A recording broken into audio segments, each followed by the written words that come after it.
Have you ever been a part of a life group that was really exciting, that you looked forward to the next meeting? You didn't even have to mark it on the calendar because you just knew, it was going to happen every Thursday or every other Wednesday. And you were so excited about the people you were going to get together with and the things that you were doing together that it brought life to you and it brought joy to you.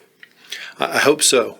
And I've definitely been a part of those groups, and that's the kind of group we want Grace Chapel to be filled with. But I've also been a part of a group, and maybe you've had this experience as well, where it wasn't so exciting, and you had to be constantly reminded that the group was going to be meeting whenever it was going to meet.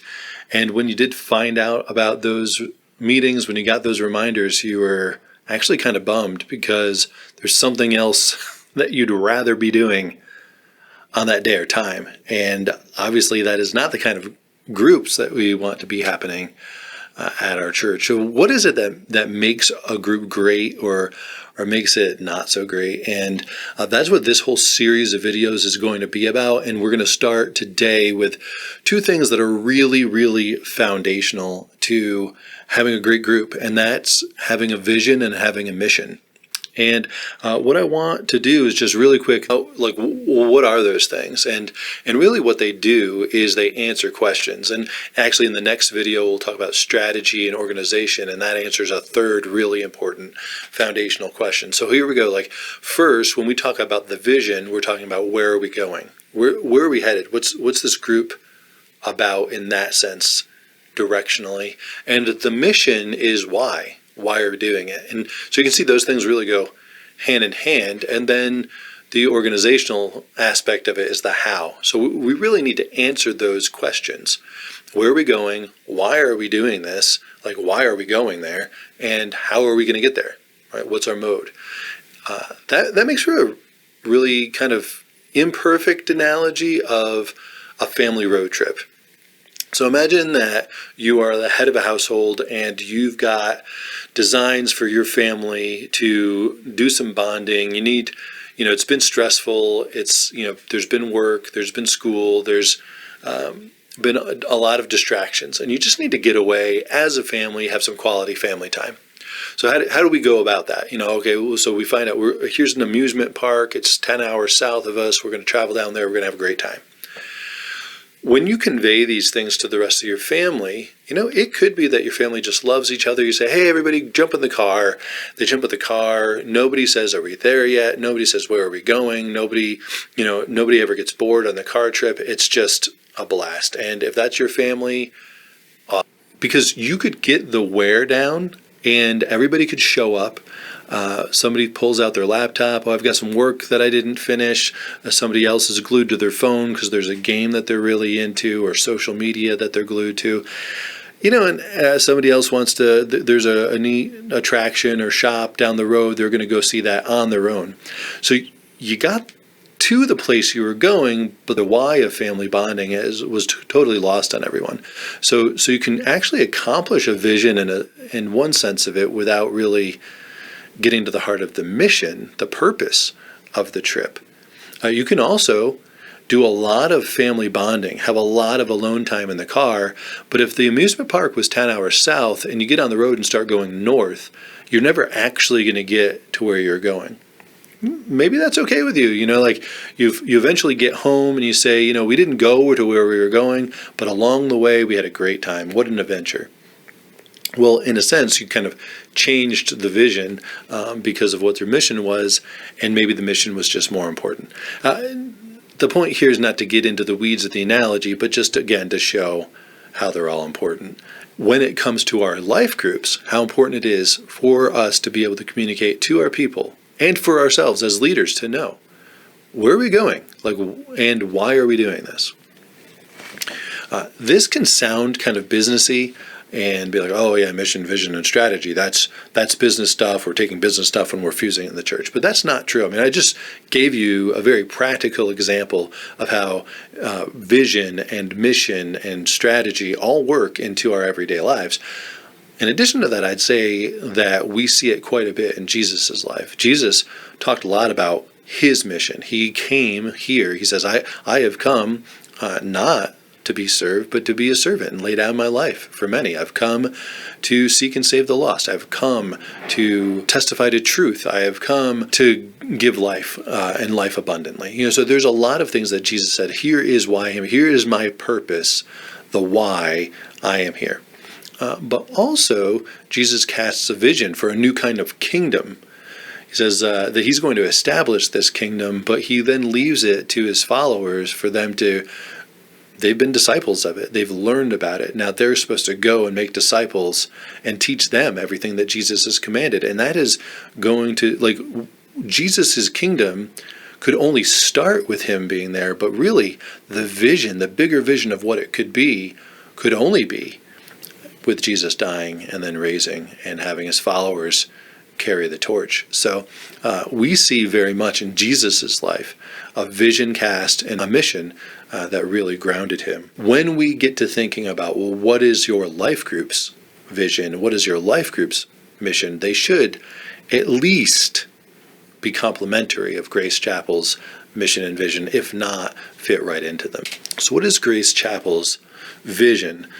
Grace Chapel believes that God wants every man, woman, and child in our region to have an opportunity to hear and believe the good news about Jesus Christ. That can happen as God works through a network of like-minded disciples, churches, missions, and organizations to demonstrate and declare the good news of Jesus' kingdom. Grace Chapel can be a central part of that network. We do our part by mobilizing our people and resources to send out missionaries, plant new churches, revitalize dying congregations, and support kingdom-minded, disciple-making efforts. Our mission is that Grace Chapel exists to help people, everyone, live like Jesus, sharing grace and proclaiming truth as we bring hope and healing to the world. So we want to be disciples who make disciples. We can do that by bringing hope and healing to the world, by proclaiming truth and sharing God's grace. All right. So when we think of this is what Grace Chapel's vision is, this is what Grace Chapel's mission is, then we can apply that to our life groups. All right. If this is the kind of church that we're a part of, that a vision that we're buying into, right, that we want to be disciples who make disciples for the sake of the world, that we want to see our whole region influenced by Jesus Christ and the good news of Jesus Christ, that we want there to be no stone unturned, no inch or crevice or corner where Jesus isn't making some kind of impact, then how does our life group play into that? So that's kind of a big picture question when we think about mission and when we think about vision. So really, we're going to start with vision, and vision, as we said, is that where question. Where are we going? And really, I guess, central to these things, before we start to get into the weeds of like, what's our vision? What's our mission? Is don't leave God out of the equation, right? Don't leave God out of the conversation. This should all start with prayer and really infuse God into those questions. So instead of saying, where are we going? Say, where's God taking us? Where's God leading us? Where does God want us to go as a group? And a question that I really love for vision is, if God blessed everything that you were going to do, everything that you set out to do, what would you look like as a group 5 years from now? And when we think of that vision question, it's not just about the impact that's been had on your own group, like how have you changed or what's going to be different about your group. That's certainly a part of this equation, but we're adding to that thinking about the impact that is going to be had on the world around us, right? So if God blesses every single thing that your group sets out to do, within like your life group, being a life group, then what's that going to look like 5 years from now? How's the world around you going to be changed because of your group? How's your life going to be different because of your group?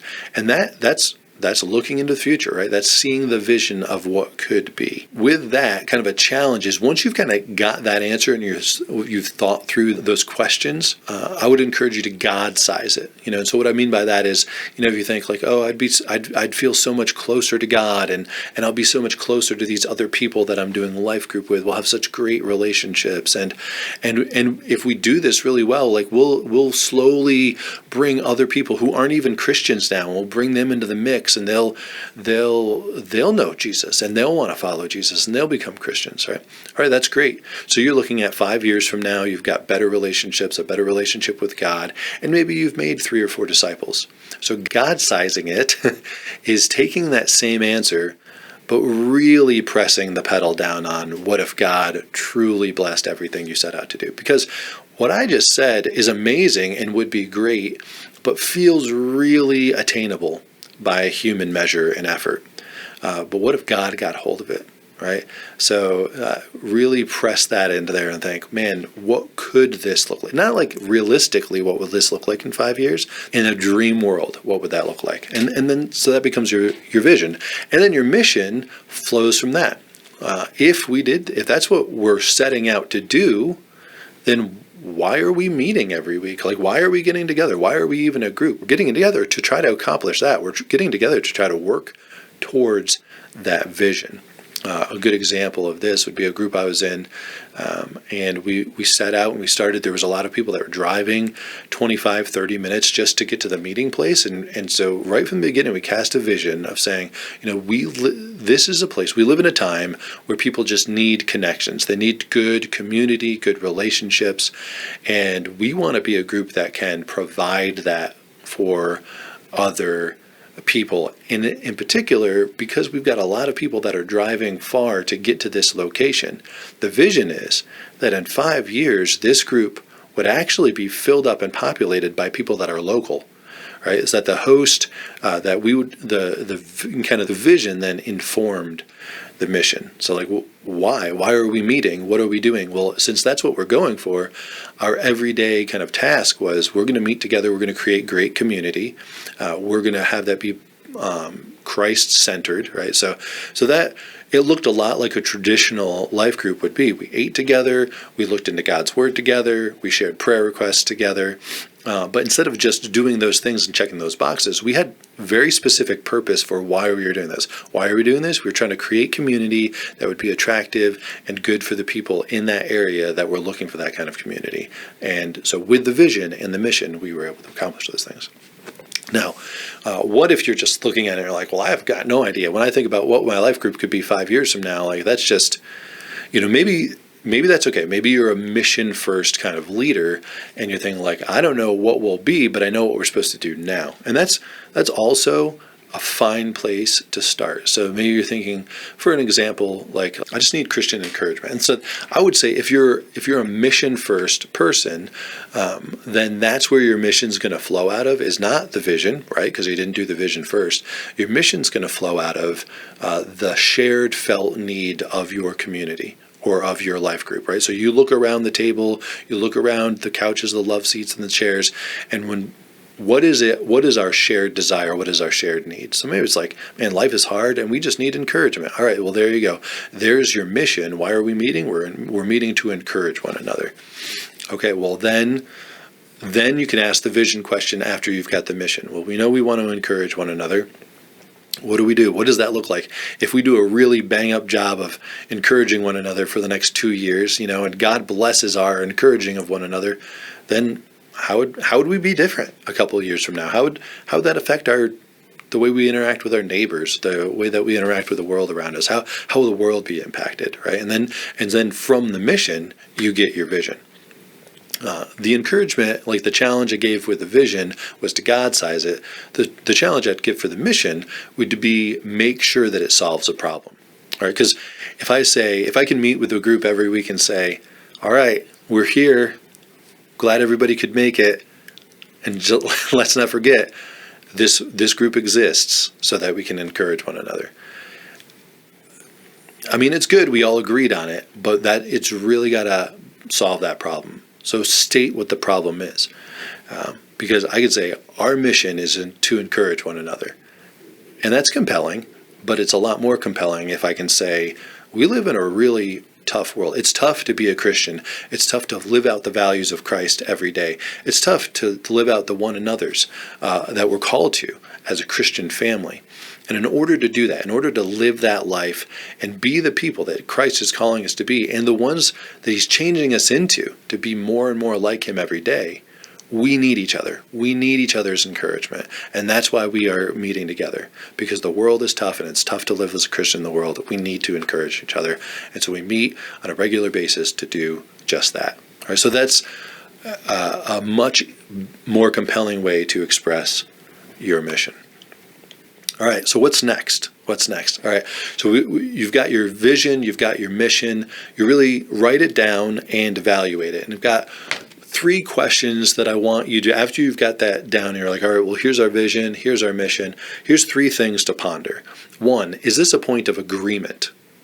Is this a rallying point?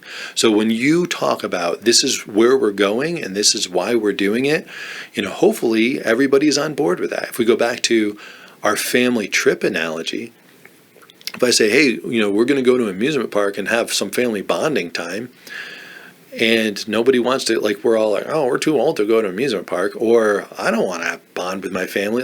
If you don't have the buy-in, then the vision and the mission, they're meant to be a rallying point. So you've got to ask that question. Is this something that maybe I'm the only one as the leader of the group that I care about, but the rest of my group could care less about, or is it truly a rallying point? So that's a question that you have to ask once you've got it written down.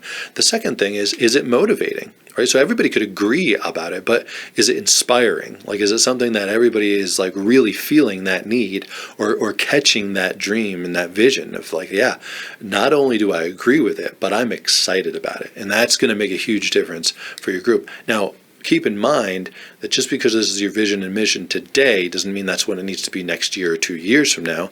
As things change, things are going to change, right? So is it motivating? And then thirdly, is it clear? Is it clear? Is it clear as far as people can read it and understand it and they know exactly what you mean when they read it, and when you speak it, they hear it and they're like, oh yeah, yes, definitely. I agree with that. I'm motivated by that because it's very clear. But also, does it help you better understand why your group, is it doing its job? Oh yeah, this is why we exist. I understand it. And going deeper than that, so now your group knows the things that you really need to be saying yes to and the things that you really need to be saying no to. So a good vision and mission statement are going to also help your group set boundaries for what's appropriate and not appropriate for you to be doing as an organized group. All right, so that's the first one. Write it down, evaluate it. Secondly, communicate it. So the vision and mission are not going to do any good if you're not reminding people of what they are. So we're talking about clearly communicate these things in a compelling way, but really the biggest thing is to be consistent with it. So I would challenge you in this. Every single time your group meets, you've got to take 2 or 3 minutes when you start the meeting or when you're wrapping up the meeting, probably when you start the meeting, and say, this is why we exist.